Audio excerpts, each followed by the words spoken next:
Assalamualaikum warahmatullahi wabarakatuh. Yang saya hormati Bapak Muhammad Syarif Khalili MBDI selaku dosen pengampu mata kuliah Masail Fikih. Di sini saya akan menjelaskan tentang polemik poligami dalam sudut pandang Islam dan masyarakat dunia modern. Secara etimologis, poligami berasal dari kombinasi dua bahasa Yunani, yaitu poli berarti banyak dan gamos berarti perkawinan. Secara maknawi, poligami didefinisikan sebagai suatu sistem perkawinan di mana salah satu pihak memiliki lebih dari satu pasangan dalam waktu yang bersamaan. Dalam ranah hukum Islam, praktik ini secara spesifik merujuk pada kondisi seseorang suami yang memiliki lebih dari satu istri, maksimal adalah 4. Sejarah menunjukkan bahwa poligami bukanlah sistem yang lahir dari rahim Islam. Jauh sebelum risalah Islam turun, peradaban kuno seperti Mesir, Persia, Yunani, Romawi, hingga tradisi Arab jahiliyah telah mempraktikkannya tanpa batasan jumlah istri dan seringkali menindas hak-hak perempuan. Kehadiran Islam berfungsi sebagai regulator yang membatasi jumlah maksimal menjadi 4 istri, serta mewajibkan penegakan keadilan. Dalam hukum Islam, poligami dikategorikan sebagai ibadah yang bersifat mubah atau boleh dengan syarat yang sangat ketat, bukan sebuah hak mutlak laki-laki yang bisa dijalankan tanpa tanggung jawab. Pandangan Islam terhadap poligami. Di sini ada 3 pandangan ya teman-teman. Yang pertama adalah landasan normatif dalam Al-Quran.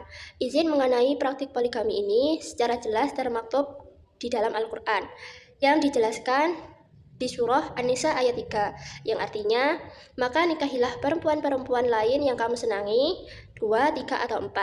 Kemudian, jika kamu takut tidak akan dapat berlaku adil, maka nikahilah seorang saja.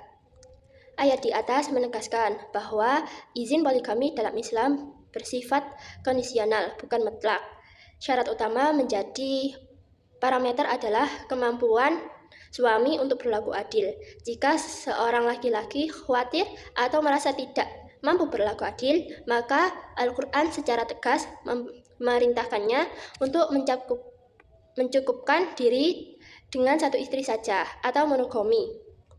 Secara historis, asbabun nuzul ayat ini turun sebagai solusi sosial pasca perang untuk melindungi janda dan anak yatim yang kehilangan tulang punggung keluarganya.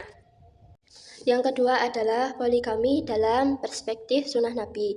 Nabi Muhammad SAW memang mempraktikkan poligami, namun seluruh pernikahan tersebut kecuali dengan Sayyidah Khadijah dilakukan setelah fase kerasulan dan memiliki dimensi yang luas. Pernikahan Rasulullah tidak didasari oleh motivasi biologis semata, melainkan bermuatan misi dakwah, sosial, politik, dan kemanusiaan.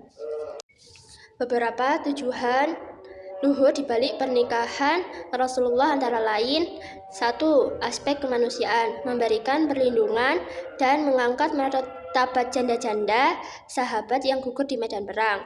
Kedua, aspek sosial politik, mempererat rekonsiliasi dan persatuan antar suku Arab guna memperkuat fondasi umat Islam. Yang ketiga adalah aspek edukasi. Para istri Nabi bertindak sebagai representasi, mengajar hukum-hukum agama yang khusus berkaitan dengan eksistensi dan fikih perempuan. Nah, oleh karena itu, para ulama sepakat bahwa poligami Nabi tidak boleh dijadikan legitimasi untuk berpoligami secara sembarangan tanpa meneladani tanggung jawab dari moral beliau. Yang terakhir, yang ketiga, keadilan bagi syarat mutlak. Islam menempatkan prinsip keadilan sebagai indikator utama kelayakan poligami. Suami diwajibkan berlaku adil pada aspek-aspek lahiriah yang terukur, meliputi pemberian nafkah, materi, atau finansial ya teman-teman. Yang kedua, penyediaan fasilitas tempat tinggal yang layak. Yang ketiga adalah pembagian waktu bermalam secara profesional Dan yang terakhir, keempat adalah sifat dan perhatian secara lahiriah. Hikmah di balik syariat poligami. Kebolehan poligami dalam Islam memuat beberapa hikmah sosial. Di antaranya adalah 1. Proteksi terhadap perempuan menjadi solusi alternatif bagi janda atau perempuan yang membutuhkan perlindungan ekonomi, sosial, dan hukum. Kedua, solusi ketidakseimbangan demografi, mengantisipasi ketimpangan jumlah pria dan wanita yang biasanya terjadi pasca peperangan atau bencana alam. Yang ketiga, menjaga kehormatan moral, menyediakan pintu darurat yang legal bagi kondisi tertentu guna menghindari praktik prostitusi atau perzinahan di dalam masyarakat. Yang keempat adalah jalan keluar kondisi domestik tertentu. Nah, di sini menjadi opsi ketika istri mengalami hambatan medis yang membuatnya tidak dapat menjalankan fungsi biologis atau reproduksi tanpa harus menceraikannya. Problematika dalam praktik poligami. Pada realitasnya, jika tidak dijalankan dengan komitmen moral yang tinggi, poligami seringkali memicu berbagai konflik nyata. Yang pertama, gangguan psikologis, menimbulkan tekanan mental bagi istri seperti munculnya rasa cemburu yang destruktif, hilangnya rasa percaya diri, hingga depresi. Yang kedua, konflik internal keluarga. Rentan memicu friksi horizontal, baik konflik antara sesama istri maupun ketidakharmonisan antara anak dari ibu yang berbeda.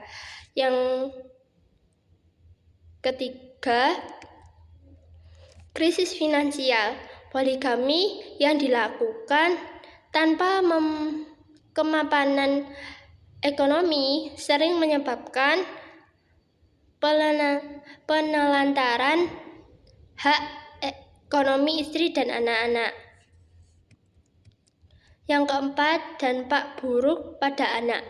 Anak-anak berpotensi kehilangan figur kedekatan orang tua, mengalami krisis identitas, atau merasakan ketidakadilan sosial di lingkungan rumah. Yang terakhir, yang kelima adalah stigma sosial. Di era modern, pelaku poligami seringkali berhadapan dengan sentimen negatif dari masyarakat yang mengaitkannya dengan isu ketimpangan gender. Yang terakhir adalah strategi dan solusi mengatasi masalah poligami. Untuk meminimalisir dampak negatif dan menjaga esensi kemaslahatan, beberapa langkah solutif yang harus ditempuh adalah menjadikan nilai keadilan lahiriah sebagai pilar utama yang tidak boleh ditawar, memastikan kesiapan dan kemampuan finansial secara real sebelum memutuskan berpoligami, membangun ruang komunikasi yang jujur, transparan, dan melibatkan musyawarah bersama keluarga, menyeimbangkan pelaksanaan hak dan kewajiban secara profesional kepada seluruh anggota keluarga, meluruskan orientasi pernikahan agar didasarkan pada kemaslahatan agama dan sosial, bukan sekedar pelampiasan hawa nafsu saja, memenuhi regulasi hukum negara seperti Undang-Undang Perkawinan agar seluruh hak istri dan anak mendapatkan perlindungan hukum yang berkekuatan tetap.